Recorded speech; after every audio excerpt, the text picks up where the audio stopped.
Hello everyone, good morning. Welcome back to my channel Stree hope. कैसे हैं आप सब और कैसे चल रही है आप सबकी पढ़ाई। आई होप कि आप सब बहुत ही अच्छे होंगे और खूब मन लगा के अपनी पढ़ाई कर रहे होंगे।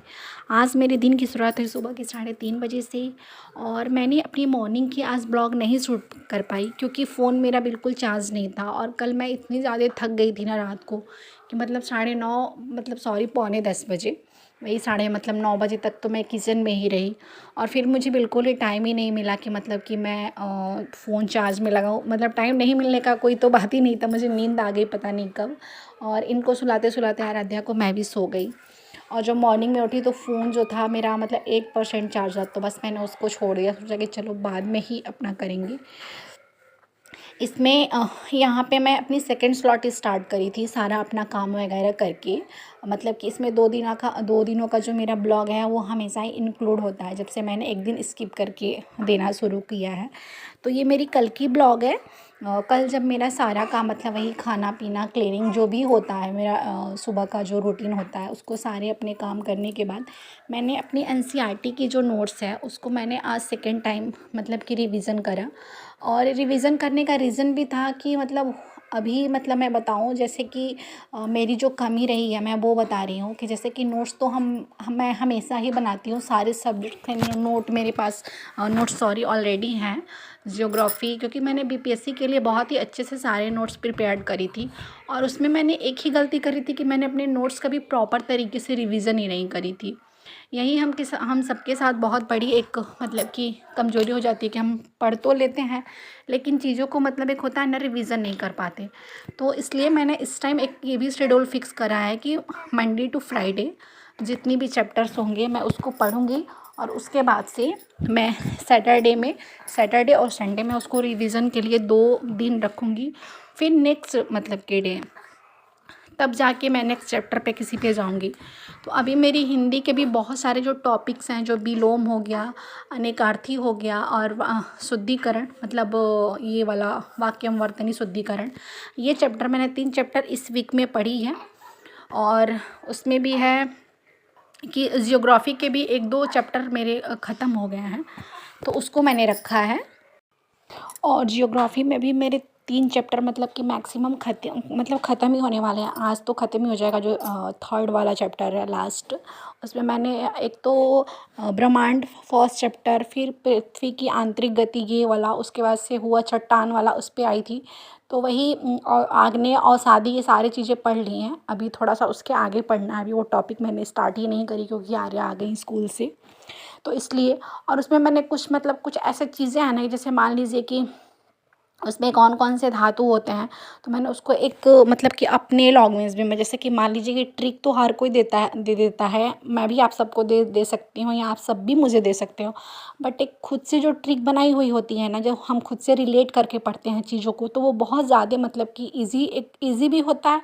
और वो जो मतलब एक होता है ना कि खुद के माइंड का एक उपज होता है कि हमने उसे क्रिएट करी है, तो उस चीज़ों को हम बहुत जल्दी मतलब कि वो कर लेते हैं, कैप्चर भी करते हैं पढ़ने के लिए। तो इसीलिए मैंने खुद का एक ट्रिक बनाया हुआ है, क्योंकि ऑलरेडी तो ट्रिक मुझे वहाँ पे उत्कर्ष वाले पे मतलब जो सर हैं गौरव सर, वो तो बहुत अच्छे अच्छे ट्रिक देते हैं। बट मैंने इस टाइम खुद के ट्रिक बनाया है ताकि मतलब उससे थोड़ा सा क्या होगा ना कि मेरा खुद का होगा और मैं उसे बहुत जल्दी सीख पाऊँगी।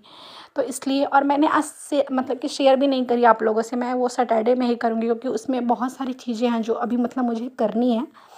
तो इसलिए मैंने सोचा कि हाँ ठीक है, मतलब रिवीज़न कैसे करना है मैं उसमें बता दूँगी। अगर आप लोग कहो तो फिर मतलब ऐसे भी तो बताऊँगी कि हाँ ठीक है कैसे करना है, क्योंकि सबका एक होता है कि ठीक है हम दूसरों से भी बहुत सारी चीज़ें सीख लेते हैं। और तो इसलिए मैंने सारी चीज़ों को रखा है कि ठीक है मुझे रिवीज़न करना है सैटरडे संडे।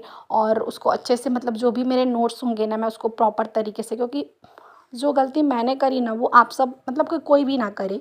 मैं बीपीएससी के लिए क्या करी थी कि जैसे करंट अफेयर्स के मैंने एक मोटी सी कॉपी लेके उसमें सारे मैं लिखती गई करंट अफेयर्स। और वो इतनी अच्छी खासी मतलब एक होता है ना वो बुक तैयार हो गई है, ये मेरी सबसे बड़ी कमज़ोरी थी।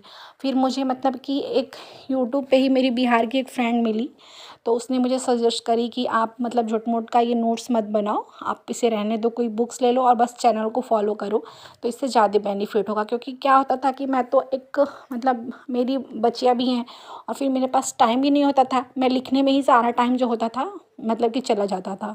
तो इसलिए सबसे पहले मैंने सारे बुक्स मंगवाए और उसके बाद से मैं वो चीज़ें कर रही हूँ। तो अब जाके थोड़ा-सा लग रहा है कि हाँ, ठीक है, आप पढ़ रही हो।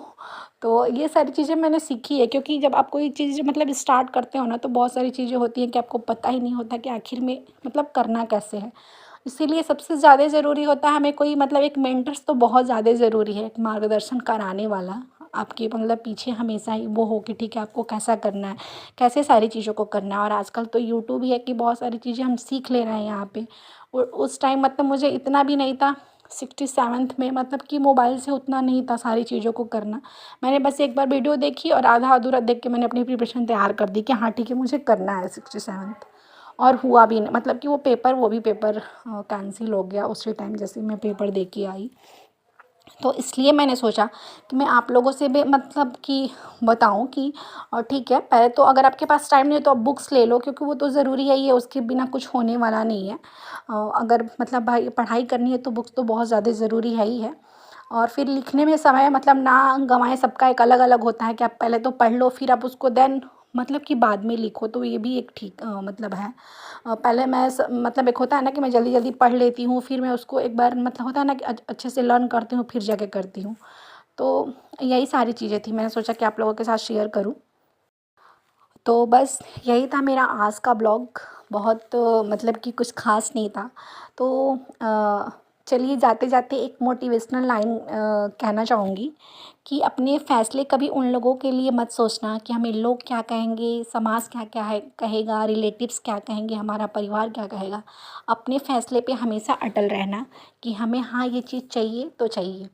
क्योंकि जब तक हम अपनी अंतर आत्मा का सुनेंगे ना तो हम निखर जाएंगे, और हम दूसरों का सुनेंगे तो हम फिर बिखर जाएंगे, और कुछ नहीं होने वाला है। तो चलिए फिर हम कल मिलते हैं अपनी नई बातों के साथ। तब तक के लिए बाय बाय, टेक केयर। आप सब अपना ख्याल रखिएगा। राधे राधे, जय श्री राम, जय माता दी।